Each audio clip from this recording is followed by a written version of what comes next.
Hi everybody, I'm Rick Renfro. Say you're having a little trouble getting going in the morning. By the afternoon time you feel like you need a nap. That morning and afternoon cup of coffee just isn't doing it anymore for you. Well, it's time you try Coffee Crank. That's right, Coffee Crank. We take the finest coffee beans from Colombia and mix it with methamphetamine made in someone's basement right here in the good old US of A. Coffee Crank goes down smooth. It's very effective. Hey man, it's like rocket fuel. But don't take my word for it. Listen to Betty Johnson, a Coffee Crank drinker.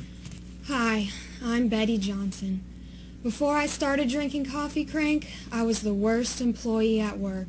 I was out of shape and so tired when I got home I never wanted to have sex with my husband. He wanted a divorce. But now, after only drinking Coffee Crank for 1 week, I'm the most productive worker in the history of the company. Going to the gym every day is a snap, and every night I come home and bang my husband till he passes out. Coffee Crank has changed my life. Wow, Betty, that's really impressive. How about some Coffee Crank right now? Don't mind if I do.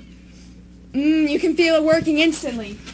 Now what about those times you say when you want a great tasting cup of coffee but you don't want to get wound up? Then you need to try Coffee Crank Decaf. We take away the caffeine and the amphetamine and mix in high-grade quality heroin. Just 1 cup of Coffee Crank Decaf and you're going to be feeling mellow-jelly and too smooth to move. But what about those times when you don't know which way you want to go? Try this. Pour yourself a half a cup of Coffee Crank and mix in a half a cup of Coffee Crank Decaf. What have you got? It's the Coffee Crank Speedball. That's right. It'll get you going till you find out where it is that you need to be. Coffee Crank, available at your local grocery store. Get some today and crank it up with Coffee Crank.